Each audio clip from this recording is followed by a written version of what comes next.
Assalamu алейкум, урматтуу бак сүйүүчүлөр. Бүгүн биз сиздер менен алма көчөттү тез убакта кантип мөмөгө отургузса болот. Ушул боюнча видео көрсөтүү даярдадым. Менин аты жөнүм Гыламов Бекболот. Бүгүн 9-июнь 2019 жыл. Алманы кантип тез арада мөмөгө киргизсе болот. Бул оңой эле.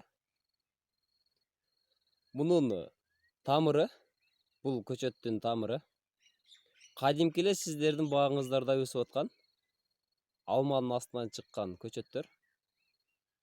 Клон деп коебузбу? Мына ошол көчөттү алып келип 2018-жылы отургузулган. 2019 жылы калемче түрүндө, кайталап айтам, калемче түрүндө, бүчүр түрүндө эмес. Былтыркы отургузулган жапайы сортко маданий сорт кыйыштырылган. Мына сиздерге көрүнүп турат. Мына бул бутагына өзөккө эч качан салбаш керек. Анда 1 жыл форма бергенге кетип калат. Ошон үчүн эң биринчи мынакей көңүл буруңуздар. Кыйыштырылган жери мына бүтүп атат. Мына ошол жерден кыйыштырылган 2019 жылы. Эми кантип тез убакта мөмөгө киргизип койсо болот деген суроо туулушу мүмкүн. Бул биринчиден мынакей астындагы көчөт 2-3 жылдык болуп калган. Мынакей мына жаңы өсүндү. Бул өсүндүнү ушул жерден алып салабыз. Азыр айтайын эмне себептен алып атканыбызды. Мынакей. Мына алып салдык. Бул алып салган жерден 10 күндөн кийин, 10 күнгече стресс абалында турат. Мына ал жерден кайра өсүндү өсүп чыгып, өсө баштайт.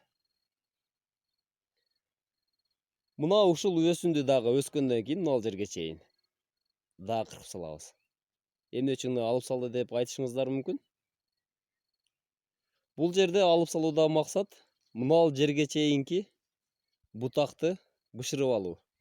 Мына үзгөндөн кийин бул жерде уже камбийлер өсөт дагы. Мына ал азыр жумшак турган бутагы катыя баштайт. А бул сентябрга чейин дагы өсөт. Өскөндөн кийин мына ал жерге чейин кыркабыз. Мына көрдүңүздөрбү?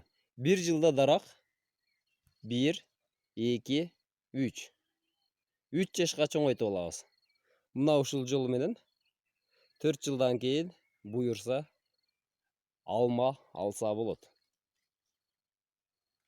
Биз менен бирге болуңуздар, алыстабаңыздар. Баарыңыздарга рахмат.